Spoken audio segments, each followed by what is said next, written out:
Hello. This time, I will explain the derivation of E equals mc square, which is famous for being discovered by Einstein. In fact, this formula can be derived even in junior high school level mathematics. And if you simplify it well, it's something that anyone with high school level physics knowledge would be able to understand. Perhaps. In order to make the story as simple as possible for high school students, we will talk only about the inertial system without considering the acceleration system. Roughly speaking, this inertial frame does not target objects that accelerate, but only objects that move at a constant speed. The flow of the story is as follows.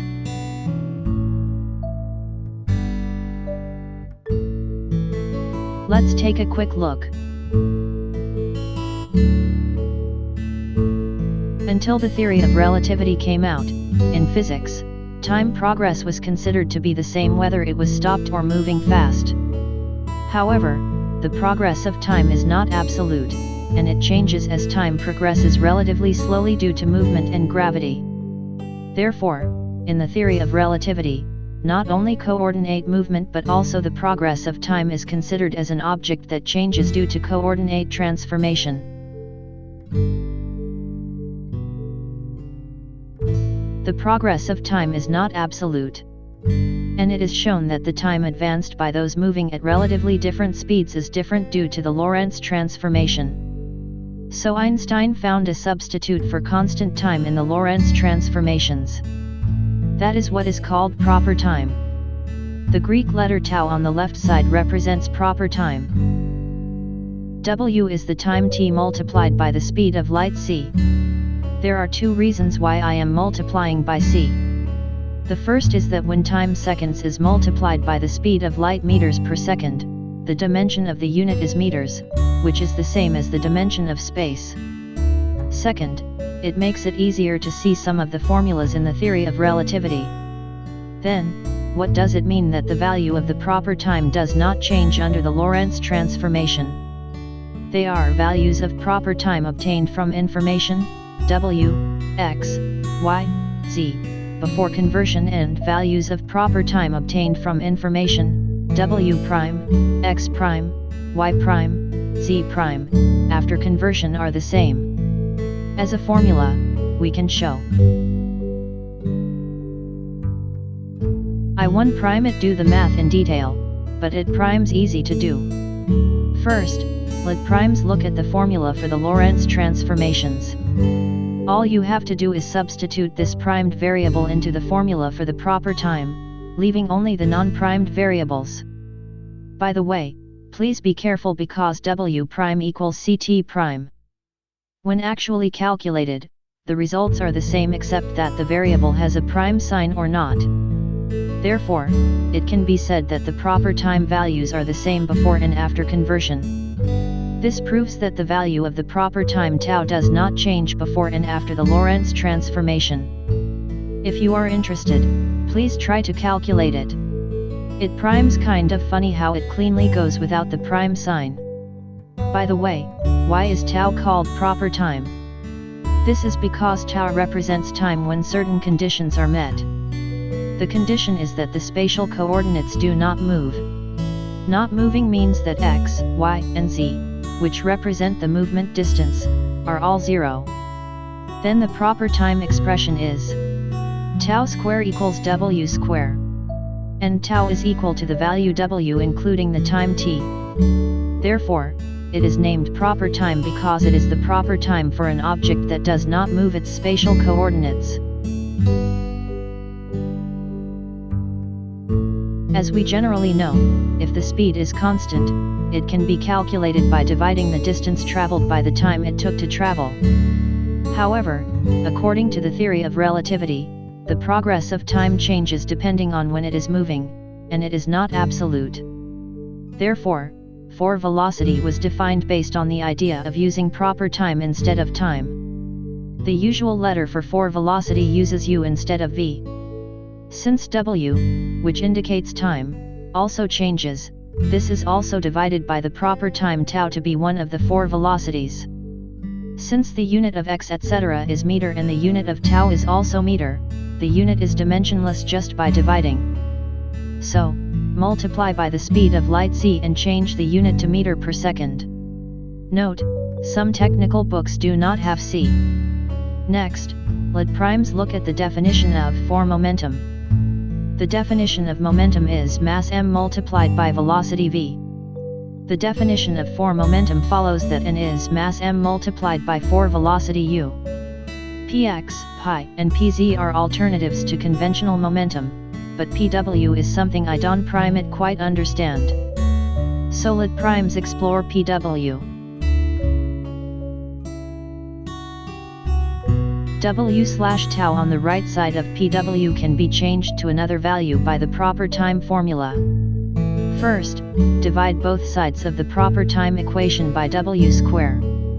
X square and y square and z square is the distance squared. Since it is divided by the time t squared, it becomes the velocity v squared. Continue transforming. Somehow, the value gamma that I often saw in the Lorentz transformation came out. So w/τ becomes gamma and pw becomes mc gamma. Multiply both sides by c and pay attention to the units. The unit is kilogram meter square/second square, but it actually represents energy. Energy E equals work W, but the definition of work W is force F times distance S, W equals Fs. And the unit is kilogram meter square/second square. That is why the expression Pw multiplied by c represents the energy. Furthermore, when the velocity v is 0, that is, when the object is stationary, gamma is 1, so E equals mc square. This completes the derivation of E equals mc square.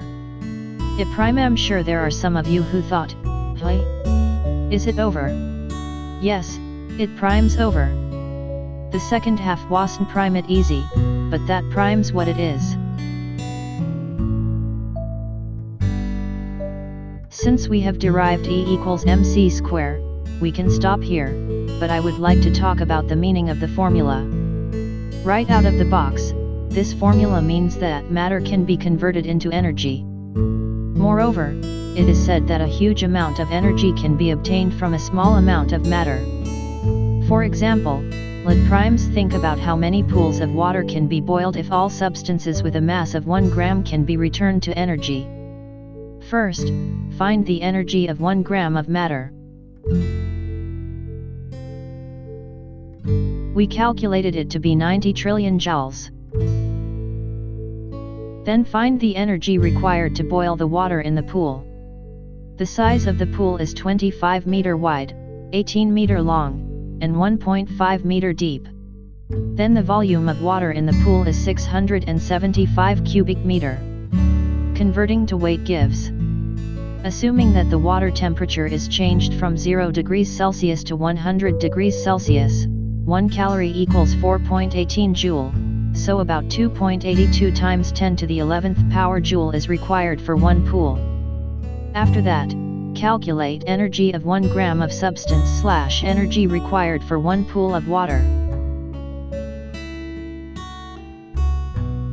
Surprisingly, it is possible to boil about 319 pools of water with just 1 gram of substance. Matter holds a tremendous amount of energy. Hooray! This solves the energy problem.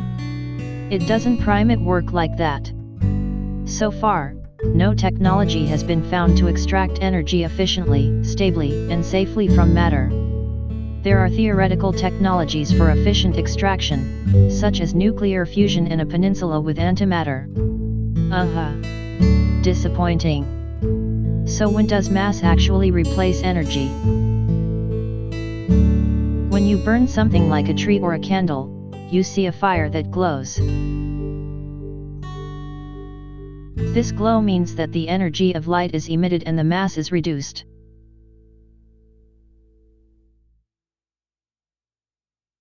Well, even if you say it primes decreasing, it primes just so small that it primes impossible to measure. I'm sure some of you are wondering about the rules here.